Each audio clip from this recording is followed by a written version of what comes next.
Welcome to Ops or Die, the podcast for people that know ops isn't sexy until it saves your ass.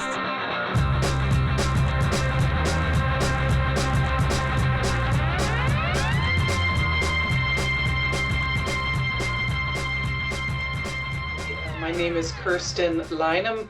As you listen to me, you will detect a German accent. So I'm German born, came here as a young woman and spent more than 30 years in nonprofits of different types, primarily medical research groups. And I was a CEO typical times, but held other C-level positions as well, most recently for the Lundquist Institute in Torrance in California, and my career is split between Colorado, New Mexico, and California, and really up and down California, Silicon Valley, Los Angeles, and San Diego County as well.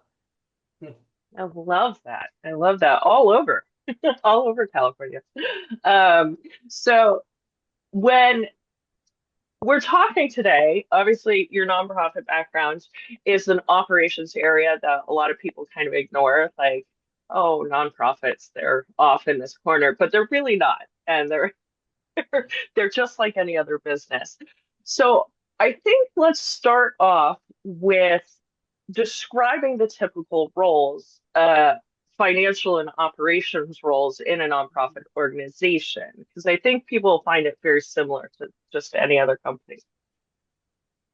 Yeah, I first off, I agree with you. There are way more similarities than differences, but there are very meaningful differences as well.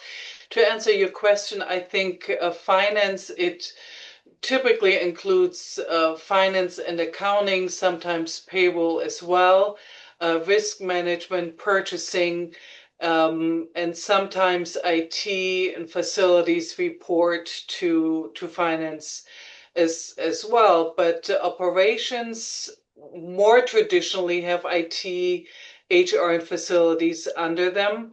And the whole programmatic side ultimately reports to operations as well. And that is where the difference is. The way how things are counted and looked at are quite different between finance and operations. So in finance, you find most people quite well versed in how to look at what's going on because they all have very similar training. And ultimately, it is about measuring what's going on, accounting, and risk management, and also sustainability of the organization financially. And the compliance piece is usually a very, very big piece in finance. Of course, every nonprofit gets audited, and that's a huge event. And you, of course, have to have your finances in order. And audit is not a day in the year. It's a season for which a good organization prepares all year long. With operations, with programs in particular, so HR, facilities, and IT, they're typically more quantitatively oriented as well. HR, depending on the flavor of the organization, of the culture of the organization, more or less quantitatively organized. But programs is where nonprofits are very different. In a for-profit organization, you tend to be very sales oriented and viable product oriented, and it's very, very strict project management as well. So I thought I knew what project management is when I worked after I worked for 20 years in nonprofits. I thought, yeah, I know what project management is. And then I worked for a Silicon Valley for-profit organization, and my mind was blown because then all of a sudden I worked with certified project managers, and it's a very different thing. And I learned that the way how I experienced project management in the Silicon Valley company is what you typically find in for-profit companies, a lot more rigorous than in not-for-profits. So what do programs measure in nonprofits? It's a value equation. So you're trying to produce value, and that's not value to shareholders as measured in money. It's value created for your mission. And that is more or less difficult to measure. I think this is a recent development that nonprofits have leaned in on. How do we measure our value? There's a lot of work done on the economic side of things. Different things are measurable now than they were 20 years ago. But I personally think that's still in its infancy. So the annual reports that I see from other nonprofits, typically it's scratching the surface in that, oh, we have had X patient encounters, we had X program participants, which is important, but doesn't necessarily speak to what nonprofits really want to see. What I think what donors to nonprofits want to see is more the emotional value. So if you have 300 participants on a program, but the participants but how did they like the program? changed, Yeah, then it was all for nothing, right? So it's the how does it matter? The so what, I think, is still underdeveloped in nonprofits, and I think that's where the future challenges lie as well.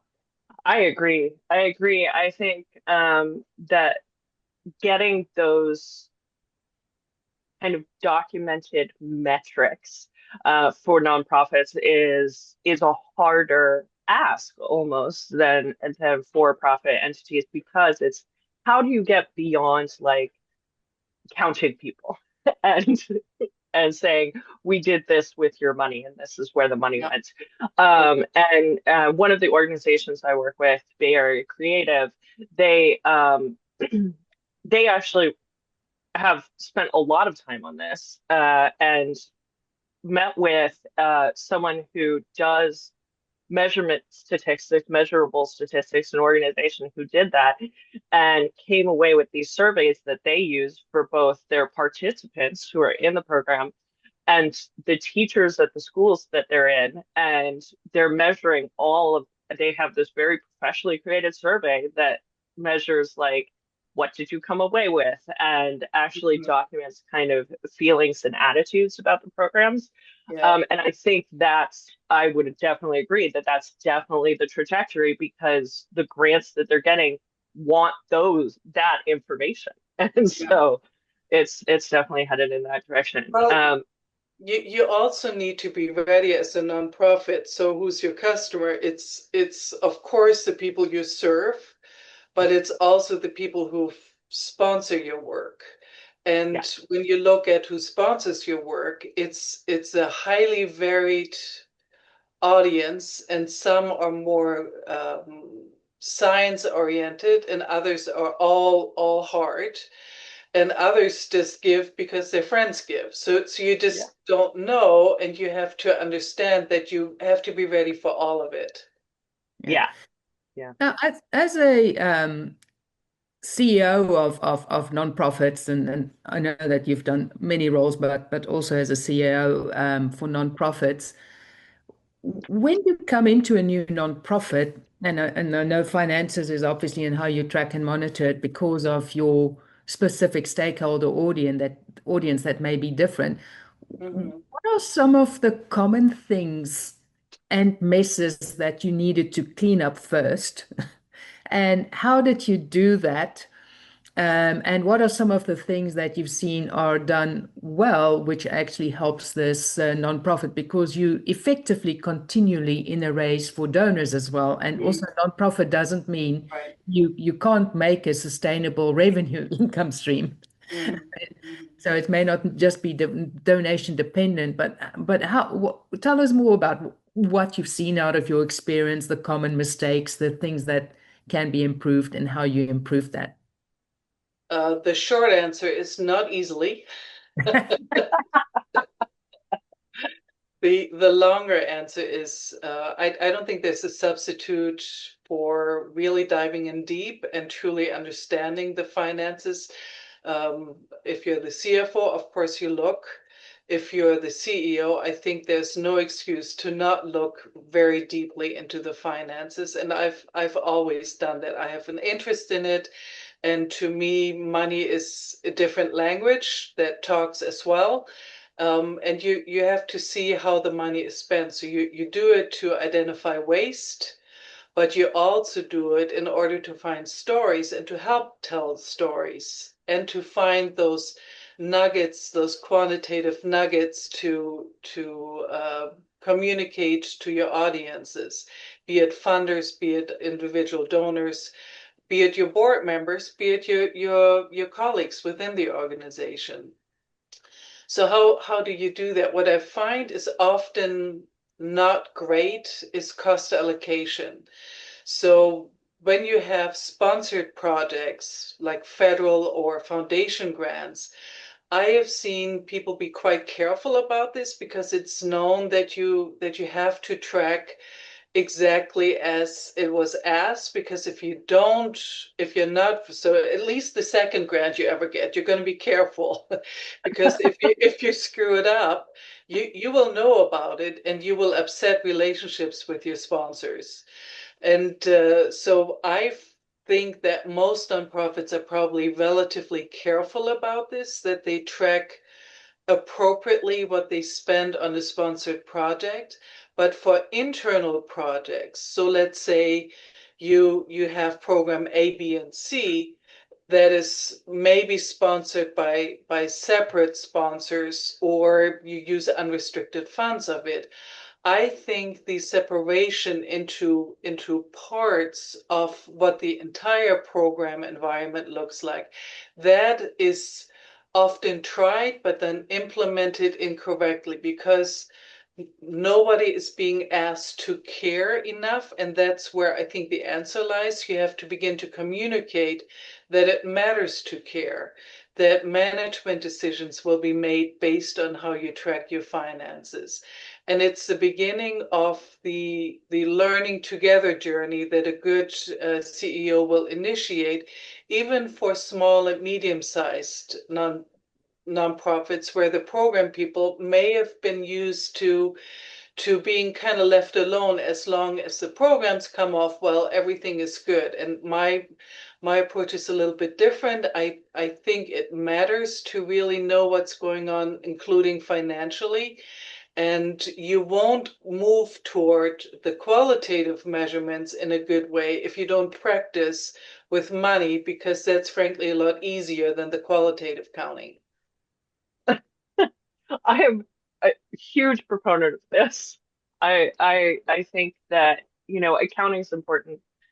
Finances are important in every business, but for nonprofits, it's a whole other level. I think that people, and this could just be my background, as as I was in charge of finances for Circus Center and some other nonprofits, but classifying expenses to the program, classifying income to the program, and Yeah. actually looking at P&Ls against the Yeah. specific program is so integral, whether it's for grant, completely outside of a grant necessity, because no matter what, you have to, in a nonprofit, there's going to be loss leaders. There, a lot of the programs are probably going to be loss leaders, but you have to understand that it has to be made up in reaching that mission, in getting to that mission, and without being able to see it accurately, how can you tell? Well, How it, can it you might be possibly it tell? might be okay. It might be Yeah. okay to run a program at a loss, but you have Yes. to know about it. And I think to make in any regard, any operational or financial decisions, to make decisions by default because we've always done it so, or it seems right, I don't think that's good enough. I think decisions need to be made very purposefully and hopefully with data as well on your hand. And one of the things that I have noticed repeatedly is that the chart accounts could use some work, because as you're touching your head, Katie.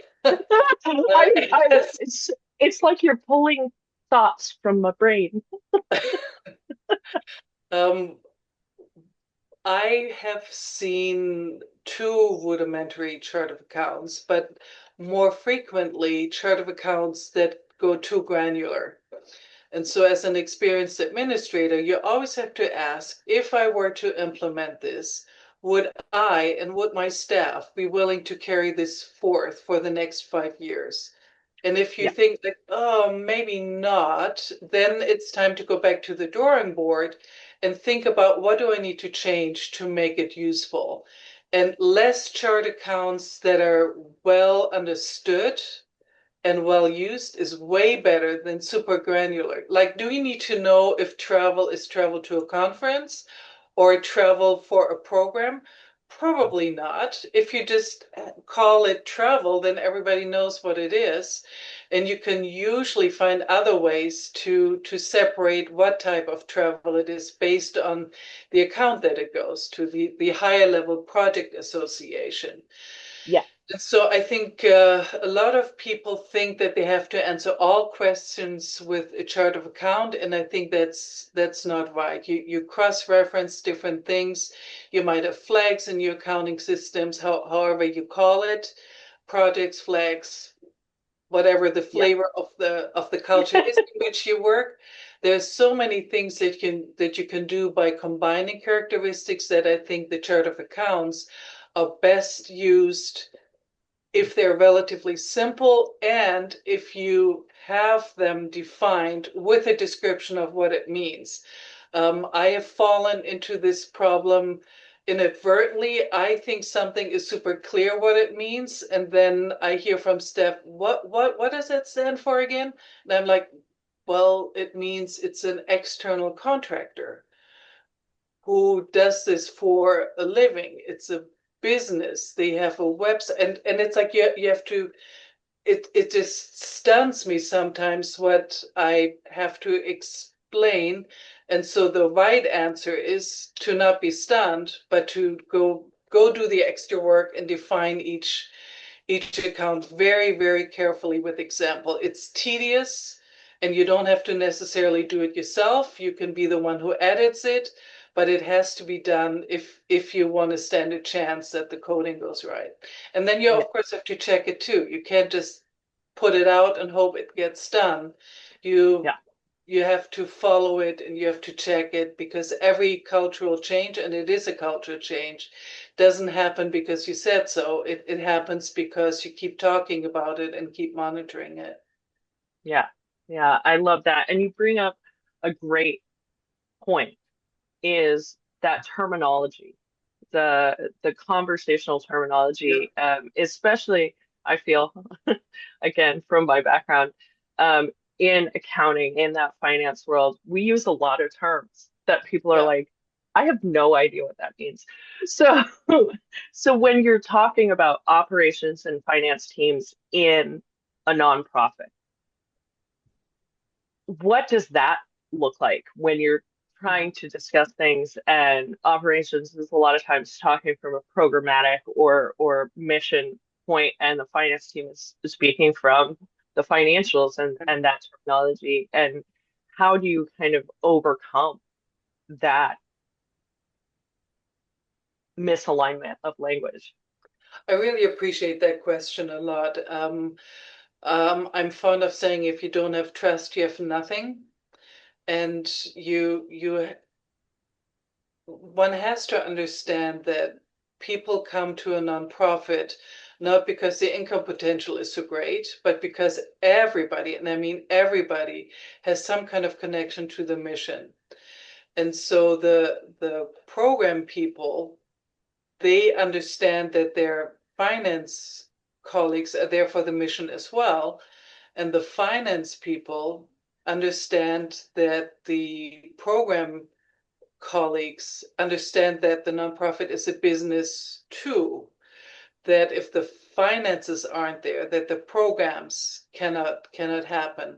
And to create that marriage, that bridge, is the job of leadership, to increase understanding and to also develop vocabulary that everybody understands.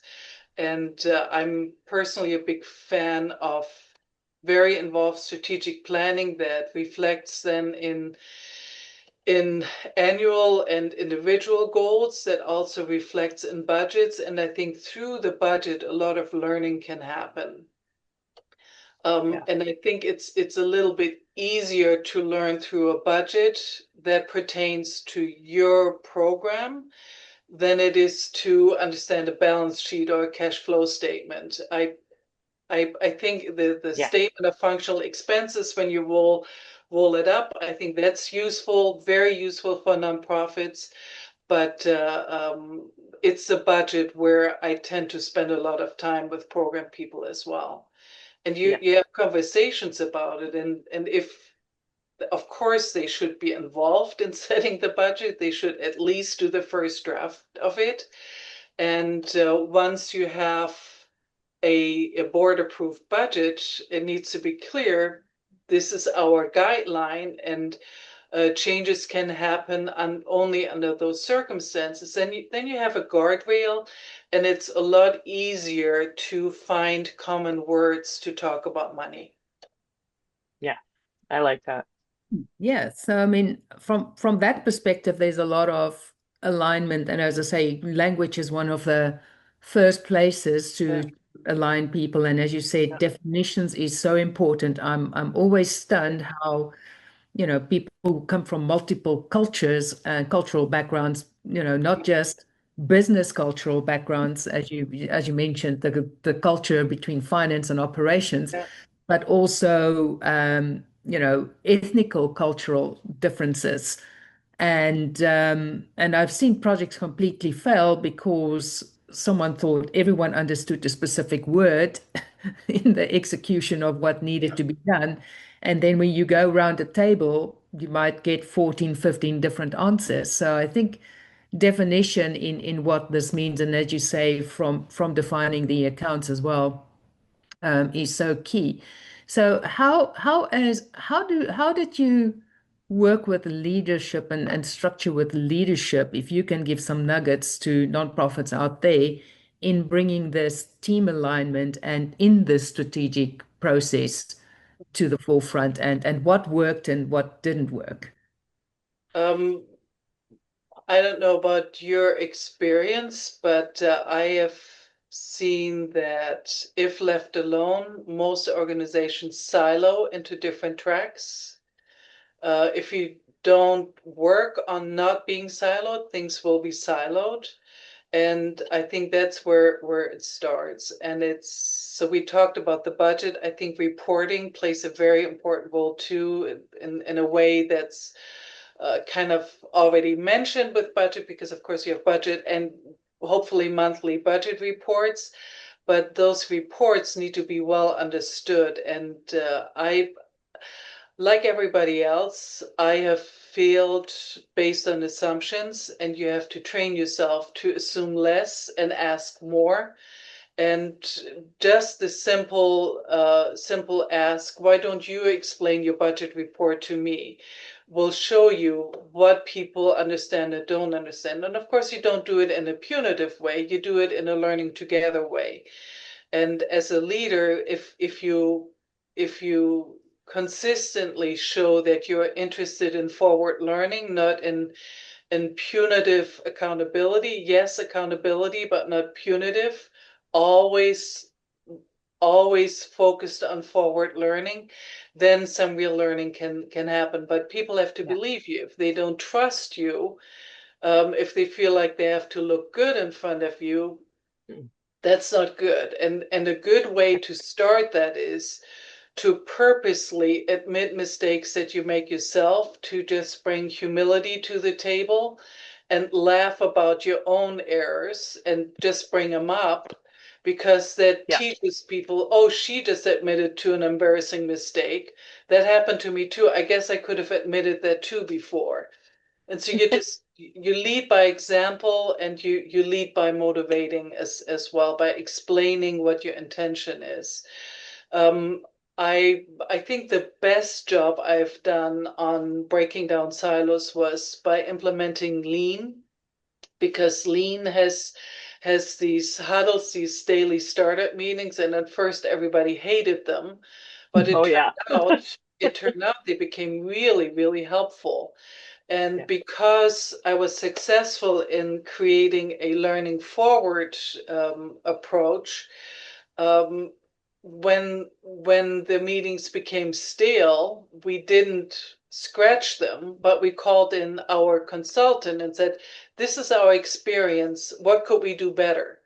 And then we got another learning support from our consulting, and together we created some of the things that we tracked and how we talked, and it became better again. So you just don't give up. You just look at what can go better, and you don't Yeah. look away when things start turning a little weird. If you think they're weird, they probably are weird. If you can feel the weird, it's there. Yeah, it's like, everybody comes to work with a heart and with a mind, and if your heart and mind gives you these inputs like, something is off, you're probably not the only one feeling it. Yeah. Yeah. Yeah. And you can't just ignore it. I think And you have to name is it. so important. Yeah. And if you name it with positive intention, and with true humility and curiosity, amazing what can happen. And if you get people to trust you, they bring more of their own creativity, and problem solving becomes a lot easier. Yeah. Yeah. Yeah. Um, Whenever I'm working with a nonprofit or any company, really, I'm like, look, if you all remember that you're all human, if it's clear that mistakes happen and you bring your humanity to work with you, it's going to be a lot easier, right? Because you have that connection of like, oh, fallible, good intent, kind of that positive. And it all goes back to that trust, which is, as you said, is huge. That's the crux of doing this well. So now I want to ask about the board a little bit, because boards on nonprofits are very important. And so how do you deal with those short-term kind of operational, so and in this context, operational meaning inside the business, so operations, finance, that piece, alongside the long-term planning that usually involves the board and kind of that external stakeholder advisory piece, and how do you align those and balance them in a nonprofit? Delicately. It's not easy to do that well, and you get out what you put in as a leader. You won't create the perfect board meeting in a vacuum, and you won't create the perfect board meeting all at once. Yeah. Like so many important and good things in life, it's a journey, and you start somewhere and you get it better every time if you're lucky. Yeah. So let's start with what's the role of a board. So there's disagreement on that, but I'm Yes. going to take the opportunity to say what I think is right. Please do. That's what we want. I believe that a prophet can do good work with an okay board, but you can't do excellent work if you don't have an excellent board. So you can make do with an okay board, but if you have an excellent board, it pushes you a little bit too, and it makes the organization better. That's what a good board does. So how do you get to that? Recruitment is an important part, but also how you work with the board. So I believe that the role of the board, their primary job is to select and evaluate the CEO, and to make sure that the organization stays within its mission, and that it's sustainable for the future, or if it's not, to shut it down. In everything in between, I think the board needs to be involved whenever it becomes of strategic importance. So if many people think staff does the operations, they do the everyday work, and the board is there for policy, maybe strategy as well. I disagree with that. I think, yes, the board does do that. The board does approve major policies and is very involved in the strategic direction. But in addition to that, the board must be involved whenever something becomes of vital importance. So if an organization is struggling financially, they better get a close, good report on what the financial situation is and what the projections are. If all of a sudden you have a lot of turnover in the organization, you better get the board to look, why is that? If all of a sudden a lot of several staff leadership positions are empty, the board probably has to look at what's going on with the CEO. So I think the board needs to look at whatever could possibly derail an organization. That includes operational things, very much so.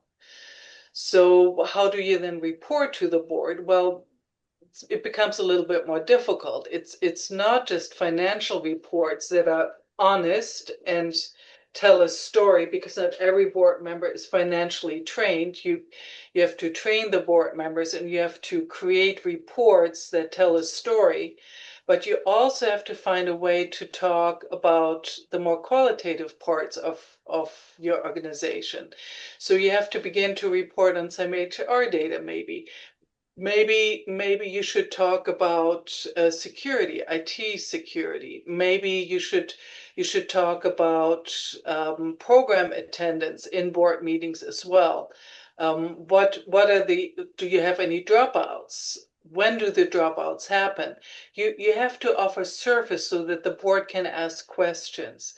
The other piece that I find really, really helpful is to do a mission moment in front of each board meeting, and that reminds board members why they're there. A lot of board meetings are pretty dry and boring because you just go through a bunch of reports and they're very lectury. And it's much, much better if you start with the mission moment and open everybody's mind and heart to begin with. And I don't always succeed. I really do not, but I try to have at least one agenda item where it's easy for board members to have an opinion or preference, where there is discussion. There is a lot of reporting going on, especially when a board only wants to meet 90 minutes every 3 months. Then you just have to get your information out. But a consent agenda is a good thing.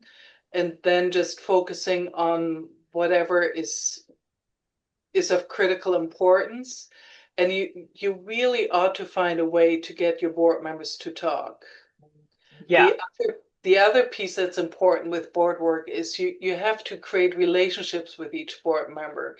That's harder when you have 30 or more board members, but you could also have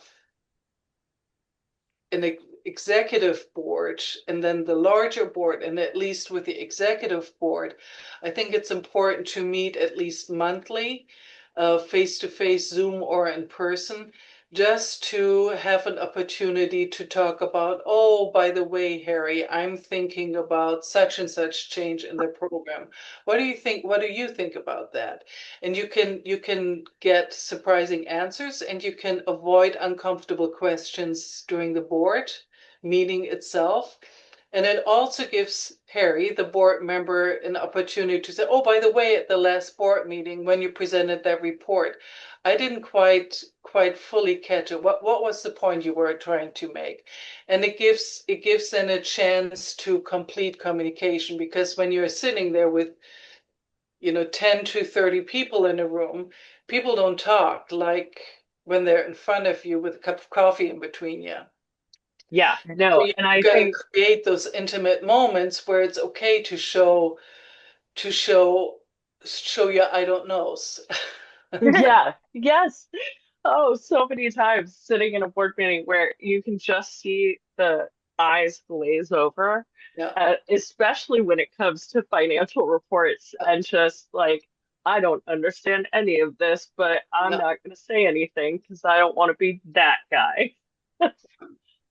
Yeah, and I so appreciate the stakeholder management aspect of it with your board. And I mean, it for me, the nuggets from this conversation is as applicable to for-profit companies as it is for non-profit companies. As you say, non-profit focus more on mission, and obviously for-profit more Yeah. on the how do you acquire and capture market, and after all, your board members, if they are excellent, I like the one-to-one relationship aspect as well, is they can be incredible strategic advisors. And also where I've seen companies start missing it is they don't have conversations early enough of, hang on, things are starting to go south. How can we, what's some of the strategies, and how can we start looking at turning this around? Or as you say, maybe come to a conclusion that maybe this is an area that need to be shut down. 100%. Nobody is in love with surprises. And you have to prepare people when bad things happen, and they will happen. Yeah. And usually, especially nonprofits, everybody is happy to, oh yeah, we have the money, let's start a new project, a new program. Everybody is happy to do that because it's exciting, it's fun. But when it comes to shutting things down, that's really hard to do, and you have to have the discipline to do that. It's like in a for-profit company. If you have 5 similar products and 2 of them are too similar, and one is performing way better than the other, you shut one down. If that is the right answer. So of course it's a lot more nuanced in reality, but you have to look at it, and you have to have the guts to say, this has run out. This has run out, and the times have changed. We gotta tell the story of our mission differently. You have to have the guts to shut things down, and sometimes that includes terminating people as well, which is super hard. And the moment you don't feel anything when you term a person, it's time to quit, I think. But it's you have to have the guts to do it anyway. Yeah. Yeah. And I mean, talking about that, because there's a lot of reporting and things happening. So in a resource scarce environment, Mhm. what should nonprofits prioritize or invest in infrastructure, or in order to maximize program dollars? How do you balance that? Well, it depends on how severe the resource limits are. In an extreme case, I think it's a good idea to pull back and focus on what's most closely aligned to the mission, and go on pause on things that are perhaps less mission-centric pieces of your programs. I think that is an okay thing to do. But when you talk about infrastructure on the traditional, let's say, financial infrastructure, I think it's a balancing act. It's a risk management question. How bad is your infrastructure, and what can you solve with without a lot of outlay of funds? Where can you substitute money with just work? And see if you can pull that off. So for example, we talked about the chart of accounts. Maybe it's time to create a new chart of accounts. Maybe it's time to look at other software products that are not super expensive. Maybe it's time to just look at what you can do. It can also be Yeah. a good idea, if you don't have the money to fully engage in changing your infrastructure, you could get it turnkey ready during a research support time to be more ready when you actually can pay for it. Yeah. And once you know what you want and why you want it, it's easier to fundraise for that as well, because maybe there is a board member who is with you on the page, very exhausted at how insufficient some of the reporting is, for example. And maybe that board member will talk to their friends and find the right amount of money to get going on it. But I think there's no substitute for hard work, and you have to at least explore what you can do. So to bring it to a summary of sorts, I think it's a risk management question. How dire is the need for new infrastructure? And then look at where's the trade-off between work and money, labor and money. And if you simply can't pay for it, but it's important, find out what it is that is needed, and then look if you can find somebody to fund it earlier or not. And if you can't find somebody, at least you've done the work and you know what you need and why. Yeah. And I, I think that this idea of the resource cost, time or money, is equally important. You have limited resources and limited people in a nonprofit usually, and they have very limited time.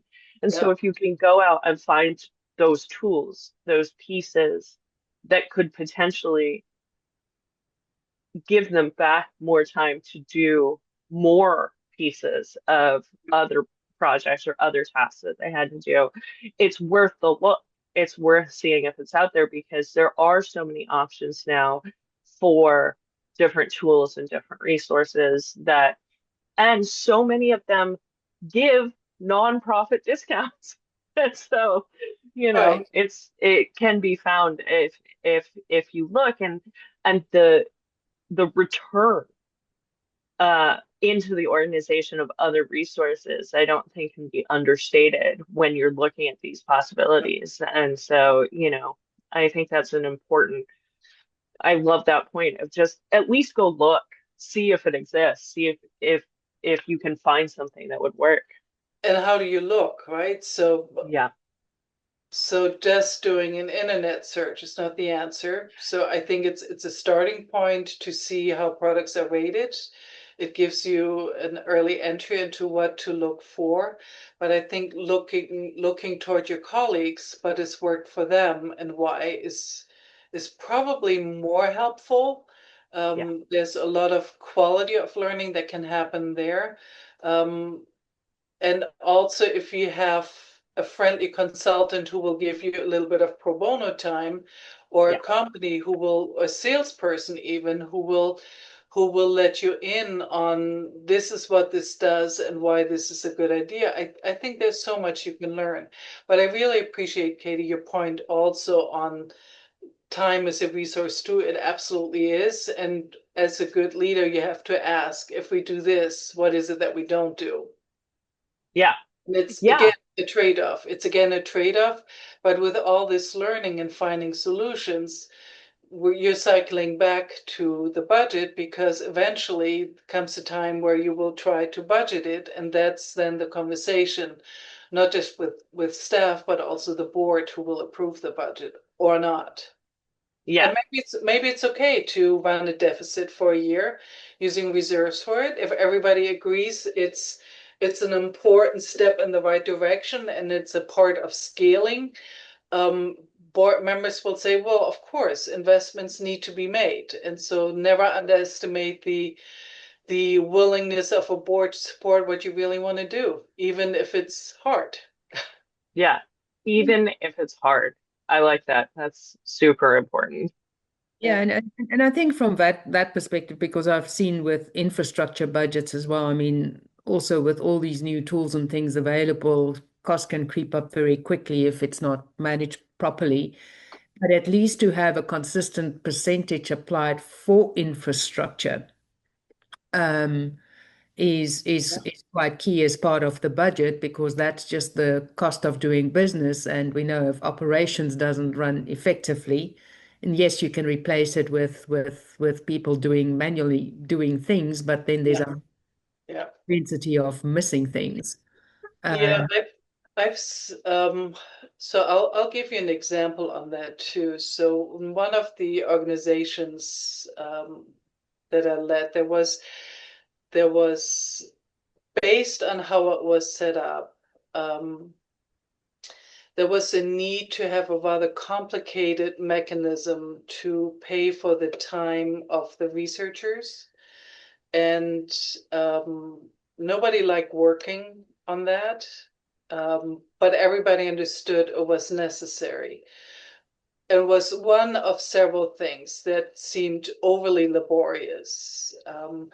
And so one of the good activities that I would suggest is to just ask your staff to just come up with where are your pain points, especially as a new CEO.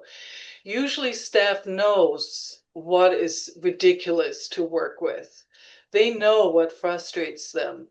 And what one will find is that if you ask consistently, there will be a course at some time. And this particular instrument that I was talking about, that was what everybody really disliked. And so because finance had a piece on it, they didn't like it. And the program people, they didn't like it either because they had to set this agreement. And so once everybody realized, oh, gee, everybody hates it, everybody has a hard time with it, then all of a sudden it's like, well, let's see what we can do. Can we make this better?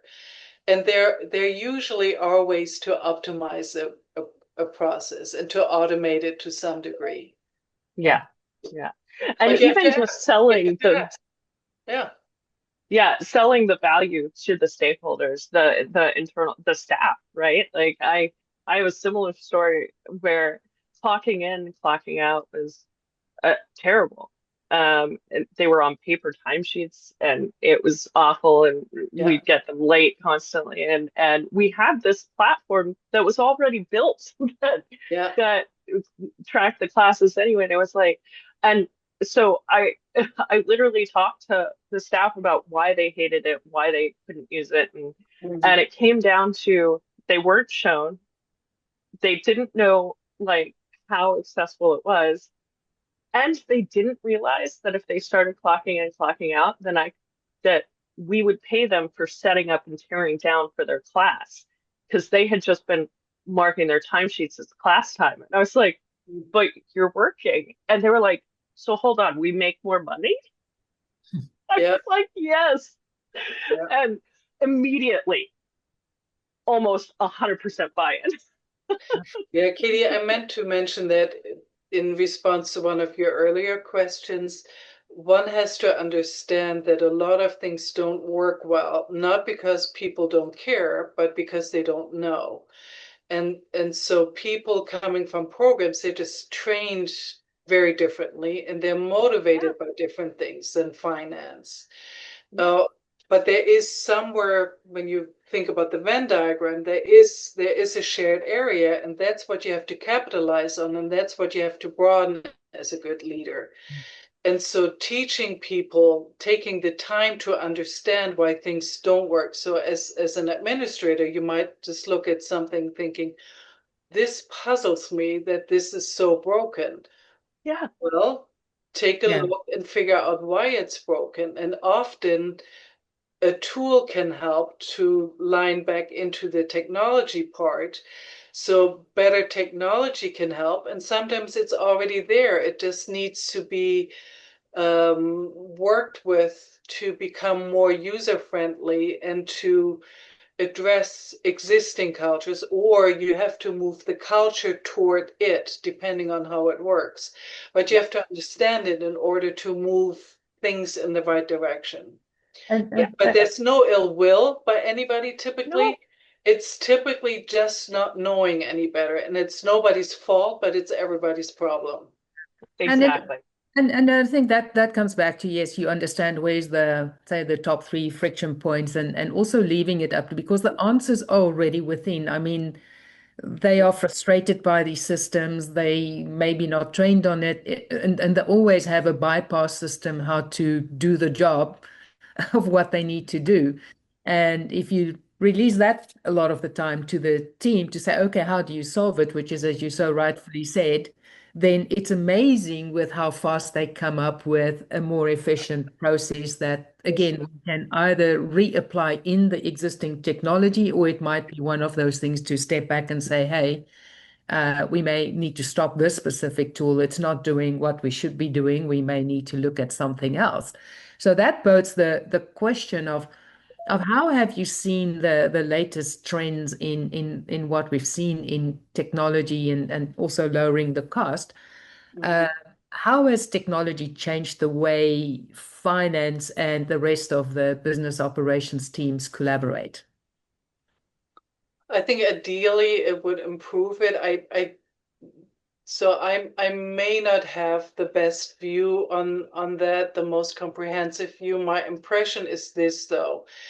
My impression is it really is different from organization to organization because it depends on how they work. I think there is a tendency right now, so I'm going to venture into the more general, knowing that I might be wrong. What I think is that there is a tendency to quickly implement a new tool because it's slick without fully thinking about what does that mean in terms of the other tools, and is everybody able and ready to deal with that too. Fragmentation is a very bad thing. If you have to log into too many things in order to get your work done is not good. So I think there comes a time where even as a nonprofit, a small to medium-sized nonprofit, you have to find somebody who spends some time with you to make things better so that you work on the separation of software to make that less obvious, that it looks more like one. Because if whatever you do, if it's not user friendly, it's not going to work well. Fragmentation is a real problem. I think it's great that there are so many special applications, but if they can be fully integrated into what you already have, I think that's way, way better.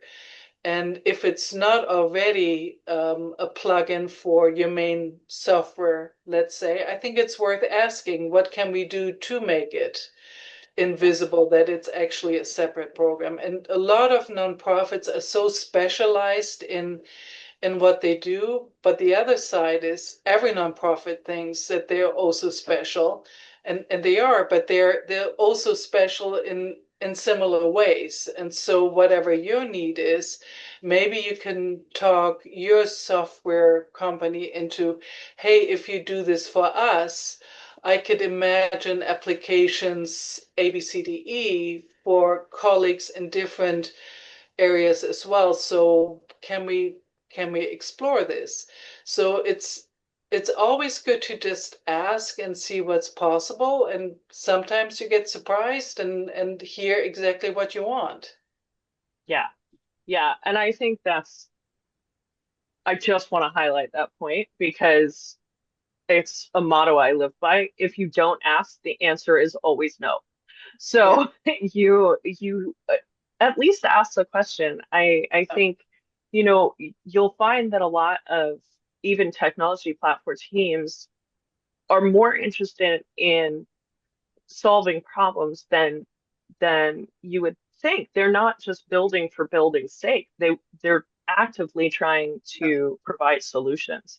And if that point that you made about there's so many other places this could be effective, there's so many other use cases that I could point people to this, if you could build this piece that then could become a priority for them. And so you always ask, because the worst case scenario is no, and you're already sitting with that answer if you don't ask the question. So you might as well just pose it and see what happens. I love that thought.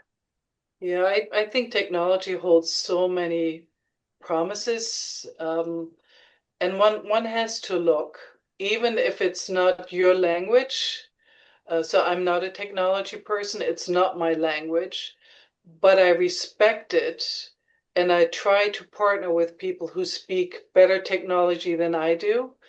And that's what you do. You collaborate. No one person can be great at everything. And you find somebody to collaborate with. And I think it deserves a very clear view. And again, don't do something by default. Do it because you thought about it and you want to do it. And be mindful of unintended consequences. Of course, testing new apps is super important, and harmonizing definitions across platforms is very, very important as well. And seeing how reporting works, if you add yet one more tool to it, how does it integrate or not is very important as well. So I think this is becoming way more complicated than it was 20, 30 years ago. And partnering with experts, I think, is a very good call. It's time well spent. And going back to the resource of time, sometimes spending some money on consultants is really the right expense because it creates more time on other revenue generating opportunities for the leadership. Yeah. Yeah. Yeah. Well, we're coming up at the end of the hour. It goes really quick. So before we end, Kerstin, what is a key takeaway that you would love nonprofit leaders, nonprofit operations, and finance teams to take away from this conversation? We are all in this together. We combine behind the mission. And even hard to measure things are often measurable. And we can probably link in a link on the screen as well. When I worked for the pediatric cancer organization, Pavlov, I worked with one of the class teachers, the mentors, who had an educational interest and who now has a PhD. And I worked with a health economist and somebody who was the dean of a business school. So together we all had a research interest, and we discussed for 2 or 3 months what is it that we can really measure for a photography class to measure impact. And after many Zoom conversations, the 4 of us decided that we would measure quality of life, pre and post and mid program, and lo and behold, we were able to show an impact on quality of life for these kids living with cancer based on these photography classes. And this was recently published, and the link to the publication, I'm sure, will show up.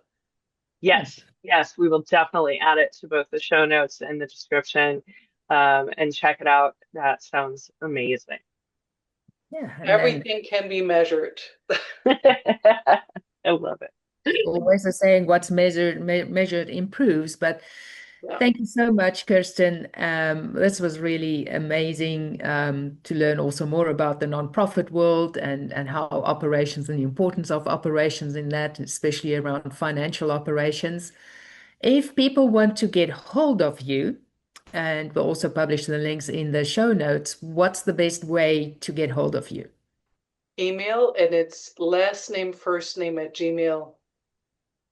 So it's lynamkerstin@gmail.com. Awesome. So we'll put those in the notes, like we said.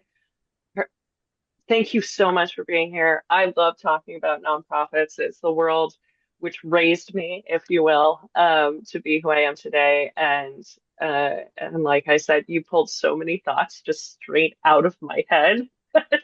It was great to hear from someone else's perspective the things that I've been working on my whole life. So yeah, and thank you for your very well thought out questions as well. I too enjoyed this very much, and I appreciate the opportunity to share some of the lessons learned in my own career. So thank you to you as well. Awesome. Thank you. Well, this has been Ops or Die.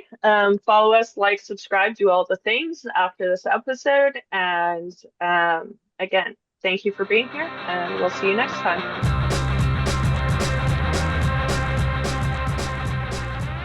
Thanks for listening to Ops or Die, the podcast for all things business operations, with your hosts, Maria Pienaar and Katie Whitcraft. Our theme music, composed by Min Tran, and editing services provided by Troubleshoot Productions. For more information on how to make your operations smart ops, visit www.scalespark.ai.